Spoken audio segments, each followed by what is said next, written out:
जय Bharat dear friends, कैसा हो सब? ऑल इज़ वेल, सब बढ़िया भाई, मज़े में है ना आप सभी? चलिए तो फिर बढ़ते हैं आज की हमारी जर्नी में। और इन दिस लेक्चर जो कार्बन एंड इट्स कंपाउंड, उसमें हम जो देखने वाले that is very very interesting thing, that is soap and detergent, जो डेली लाइफ में आप हर रोज़ इसका इस्तेमाल करते हो कि नहीं? यस। चलिए तो वो क्या है, उसके रिगार्डिंग उसकी केमिकल प्रॉपर्टीज़ और उसकी रिएक्शन, सब चीज़ें, उसके टाइप, सब हम इस लेक्चर के दौरान क्या करने वाले भाई? स्टडी करने वाले। तो सब रेडी है भाई? पक्का लॉक कर दूँ, आगे बढ़ूँ? यस। तो सबसे पहले आपको जो बोला गया है कि दैट इज़, उसमें जाने से पहले जो लास्ट में हमने इथेनोइक एसिड जो स्टडी किया था, उसके यूज़ जो रह गए हैं, तो उसको यहाँ हम पहले रिकॉल कर लेंगे and then after we are moving to the soap and detergent. Okay, तो सबसे पहले यूज़ ऑफ इथेनोइक एसिड, उसमें आपको बोला है कि that is use as a vinegar. Vinegar नाम सुना है, और उस वक्त भी अर्लियर लेक्चर में भी मैंने बताया था, पेरेंट्स को बोलिएगा हाँ यस, ये कई बार एज अ प्रिजर्वेटिव भी हम यूज़ करते हैं, है ना? और फ्रिज में वो रख, शायद मोस्ट प्रोबेबली सबके घर में वो पाया ही जाएगा कि एज अ फूड ड्रीजिंग और फूड प्रिपेयरिंग पिकल्स, तो उसमें, या फिर जैसा मैंने बताया प्रिजर्वेशन के लिए हम इनका किसका, विनेगर का यूज़ करते हैं। दूसरा, it is use in the manufactures of dye, perfumes and rayon. Okay, तो इसके मैन्युफैक्चर्स में ये इथेनोइक एसिड जो है वो यूज़ करते हैं। दूसरा, ये डाइज और ये सब क्या है, तो पेंट में जो हम बनाते हैं, पेंट यानी वो कंप्यूटर में पेंट ओपन करके करते हो, वो वाला नहीं। हाँ, ये डाइज जो रहते हैं, परफ्यूम्स जो आप यूज़ करते हो, इस्तेमाल उसका भी करते हो। रेयन मटेरियल जो है, that is also use in manufactures of plastics, rubber and silk industries. तो उसमें भी वो एज अ रॉ मटेरियल हम उसको क्या कर सकते हैं भाई? यूज़ कर सकते हैं। And not last but second last, as a solvent in laboratory as well as in industries. Solvent के फॉर्म में भी हम उसको यूज़ कर सकते हैं। Also use as a reagent for carrying a chemical reaction. Reagent के फॉर्म में भी, यानी कि सॉल्वेंट भी है अच्छा सा और रीएजेंट भी है, कि ताकि जो रिएक्शन हो रहा है क्या हो जाए, इजी गोइंग हो जाए, है कि नहीं? तो this all are the uses of ethanoic acid. Ethanoic क्या है, उसकी physical property as well as chemical properties, वो सारी अर्लियर लेक्चर्स में हमने डिस्कस कर ली है। ओके, तो यूज को उसके साथ क्या कर दीजिएगा, ऐड ऑन कर दीजिएगा। और अब आगे बढ़ते हैं हमारे लेक्चर में, और उसमें हम देखेंगे जो मैंने आपको बताया, सोप एंड डिटर्जेंट। तो उसमें सबसे पहले बताया गया है कि soaps and the detergents are the substance which are use for cleaning. ये उसका इनिशियल, सबसे बेसिक, इनिशियल तो नहीं बट सबसे बेसिक फंक्शन जो है वो है cleaning. Okay, there are two types of detergent. तो उसमें सबसे पहला रहेगा दैट इज सोप, एंड जो दूसरा रहेगा दैट इज सिंथेटिक डिटर्जेंट।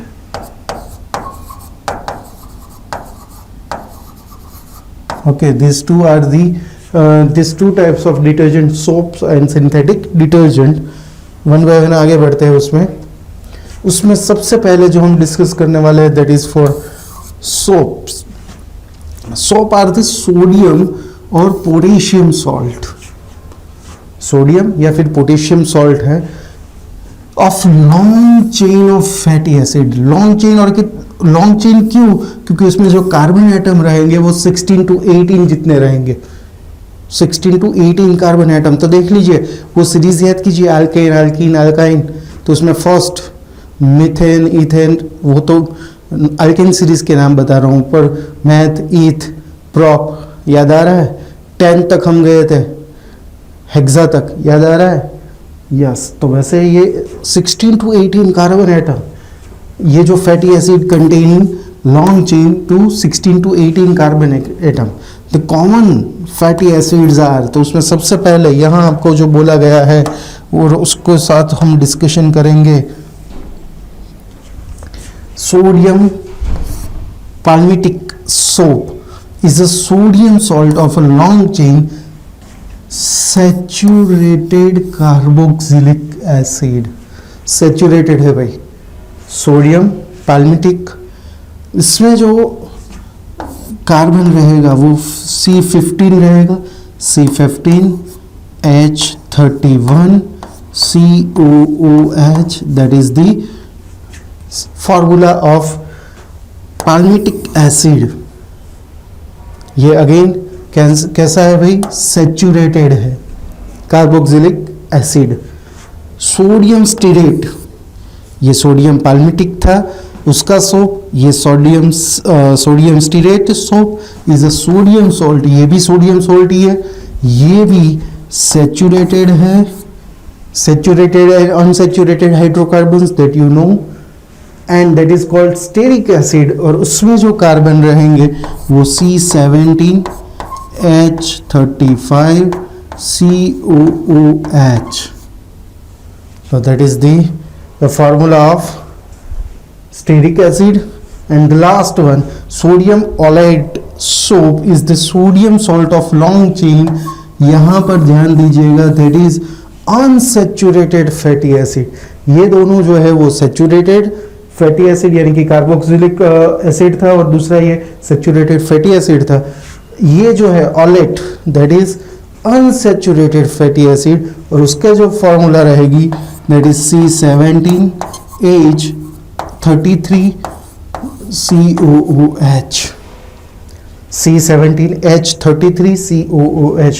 तो ये तीनों जो कॉमन फैटी एसिड है उसके रिगार्डिंग वो कौन से है, ये सैचुरेटेड कार्बोक्सिलिक एसिड है, ये सैचुरेटेड फैटी एसिड है और ये अनसैचुरेटेड फैटी एसिड है।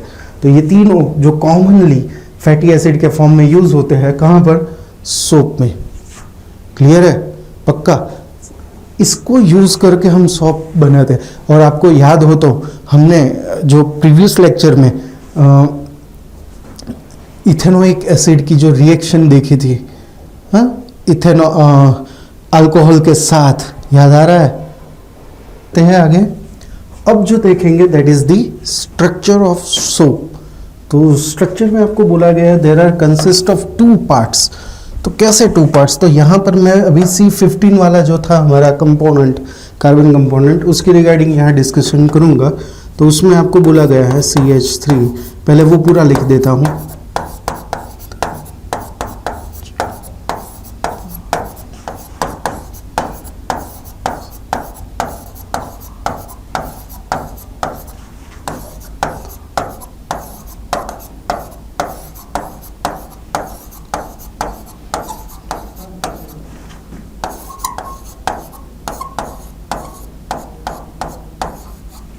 ओके, तो C15 H31 याद आ रहा है, COOH।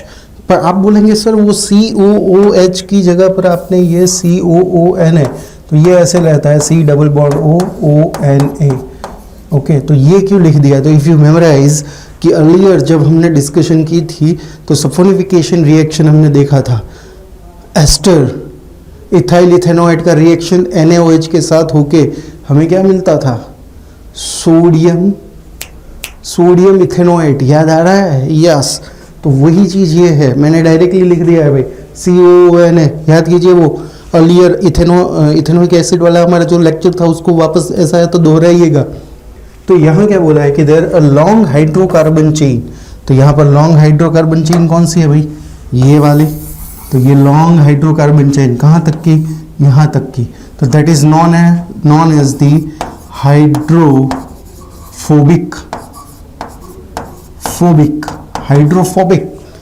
किसी का फोबिया रहता है ना, हमें डर लगता है, यस, तो ये हाइड्रोफोबिक है, यानी कि वो रिपेल करेगा।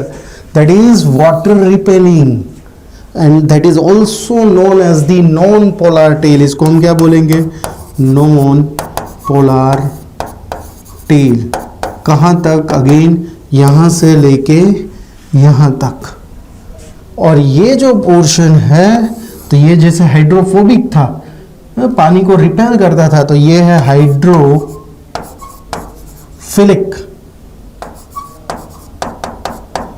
यानी कि ये वाटर को अट्रैक्ट करेगा। एक चेन वाटर को रिपेल करेगी, एक चेन अट्रैक्ट करेगी, दोनों का मिक्सचर होके ये सोप बनेगा।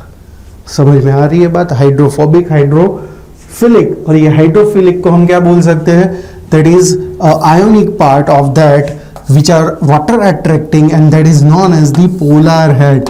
इसको हम बोलेंगे पोलर हेड। ये है नॉन पोलर टेल, ये है पोलर हेड। तो ये पूरा मिलके क्या बन रहा है भाई? सोप। दोनों टेल और हेड मिलके हाइड्रोफोबिक हाइड्रोफिलिक स्ट्रक्चर मिलके पूरा ये स्ट्रक्चर बनेगा भाई। पक्का? श्योर? बढ़ो आगे। Yes. The toilet soap containing mainly sodium OLED. जो टॉयलेट सोप हम यूज करते हैं तो उसमें सोडियम ओलेट रहता है mainly.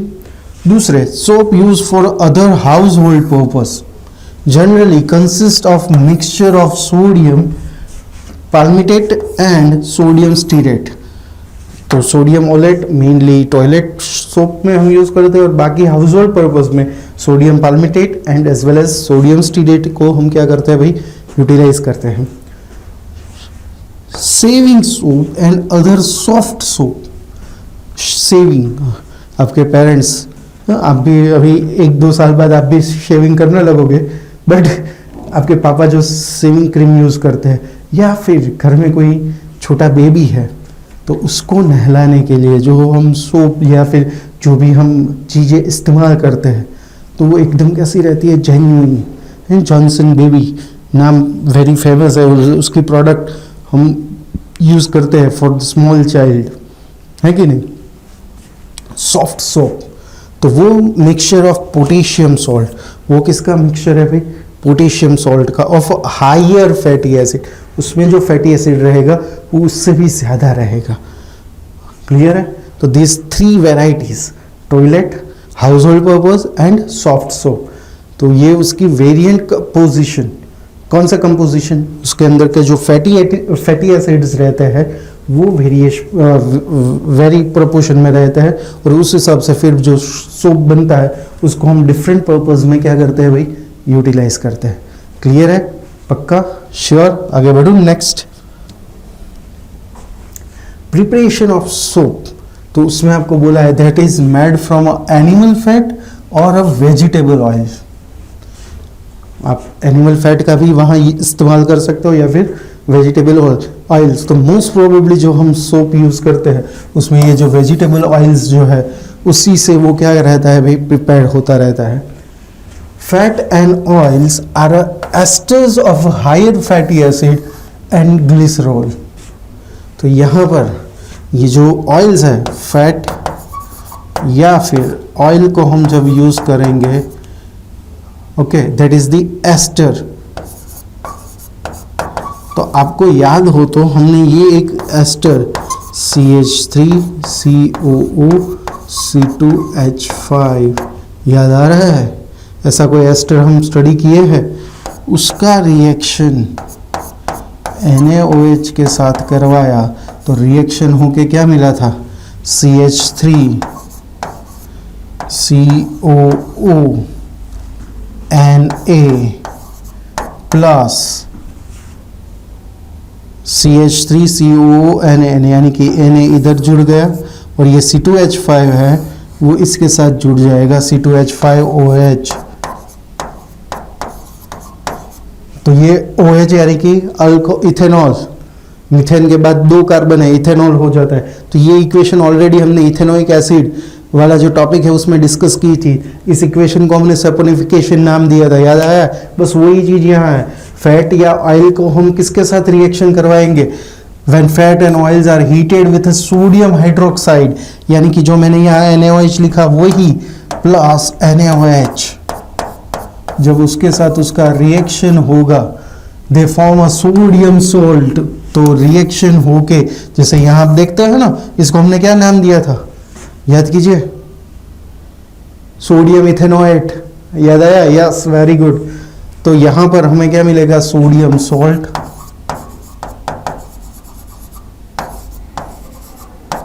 Plus higher fatty acid and glycerol.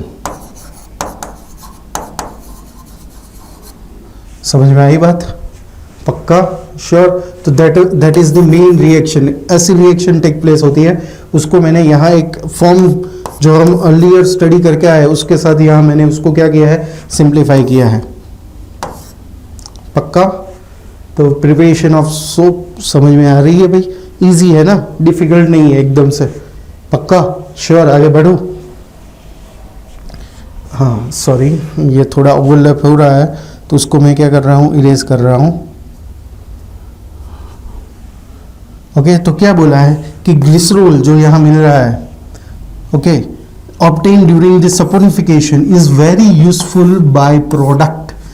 तो यहाँ पर एक टास्क मैं आपको यहाँ दे रहा हूँ कि जो हो सके तो मुझे ये ग्लिसरॉल जो यहाँ बाय प्रोडक्ट के फॉर्म में मिलता है वो कहाँ यूटिलाइज होता है, uses of that, uses of glycerol you have to send me that, कि भाई सर वो यहाँ यूटिलाइज होगा। ओके, तो वो आपको मुझे क्या करना है, शेयर करना है। पक्का करेंगे ना भाई? करना, हाँ। चलिए बढ़ो आगे। यस, तो in this lecture we are discussing about very interesting thing that is soap. उसके टाइप्स देखे और सोप में उसके वेरिएंट कंपोजिशन के हिसाब से उसके टाइप्स, साथ में उसकी प्रिपरेशन और सारी चीज़ें डिस्कस की। नेक्स्ट लेक्चर में जब हम आगे बढ़ेंगे तो उसमें सोप की limitations and then after detergent उसमें आगे क्या रोल प्ले करेगा उसके रिगार्डिंग डिस्कशन करेंगे। तो फिर मिलेंगे नेक्स्ट लेक्चर में। तब तक के लिए खुश रहिए, मस्त रहिए, स्वस्थ रहिएगा। आपके और आपके परिवार का ध्यान रखिएगा। Love you all. जय भारत। विद्यार्थी देवो भव।